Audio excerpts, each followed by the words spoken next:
Hello, my friends, and welcome back. It is Thursday, December 10th, 2020. This is 2020. I'm the drunk poker who tis beer time. I just had a discussion with myself about what day it is because I couldn't remember. And that's not the pandemic. That's just me. I don't really have a concept of time anymore. I'm either working or not working, and that's all I got going on. Today, it's Thursday. That means it's Grain and Grit Trivia Night. They do a trivia every Thursday, virtual trivia on the Zooms. We really appreciate it. We really enjoy it, and they're going to keep it going. That's great to see.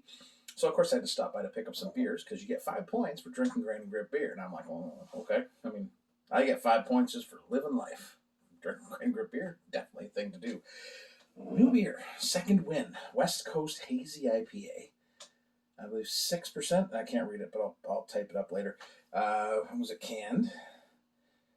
It was packaged on the 30th of November, so it's about a week and a half old there. They're using hops oil. So, Strata, Mosaic hops, a blend of Azacca, Centennial, Eldorado, and Amarillo hops oil. Hops oil is some kind of... They take fresh hops and they reduce them to oil. And they blend it. It's a blend. It's a new thing. What it does when you think about it, so instead of it had to put like 30 kilograms of hops in, you put in so much of this hops oil, you get more beer, right? Because I don't think it's going to replace using pellet hops or straight up hops, but it helps to increase. It has no alpha or beta acids. It just helps with the flavoring, I guess. I don't know, but it's very experimental. I haven't seen anybody else using it in Ontario, but Grain and Grit are, and that's kind of cool. So I bought 5 cans of this. I'm like, well, there's an orange cat on it. I have an orange cat, 2 orange cats, and it's a West Coast sort of.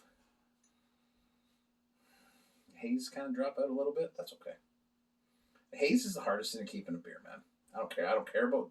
Again, I remember I've had this discussion because I made fun of the monkeys. The monkeys was never about the haze. The monkeys was about flavor. Beer can be turbid, and that's fine as long as it doesn't affect the flavor. So let's get into this. Cheers, my friends, for that.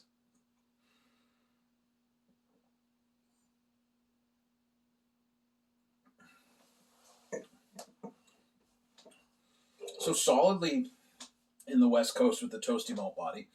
And again, it's an experimentation with this hops oil because this is going to be a bigger thing, I guess, as we go along, probably. You're definitely getting like mango and papaya, but then there's this big grapefruit orange pith and like a nice bitterness on the back end with some pine. It's a nice West Coast IPA. It's got a bit of earthiness to it, but it is very, very, it has nice tropical notes. So, I mean, again, you had me at West Coast, baby. And the kitty cat. Kitty cat.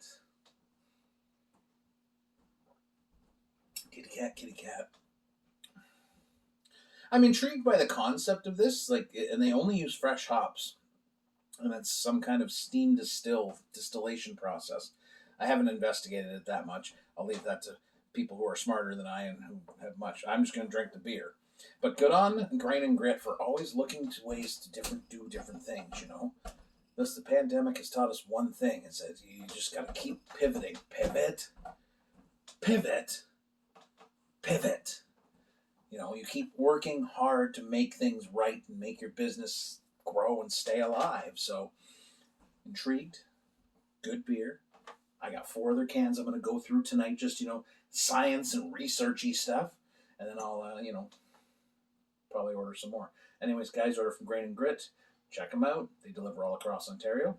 You can do pickup. I ordered online, walked up. They recognized me because I'm a large gentleman who takes up a lot of space. And they're like, hey, and they handed me my box, and away I went. So there you go. Cheers, my friends.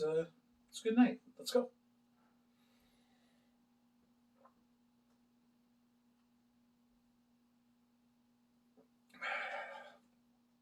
Oh, shorty cans.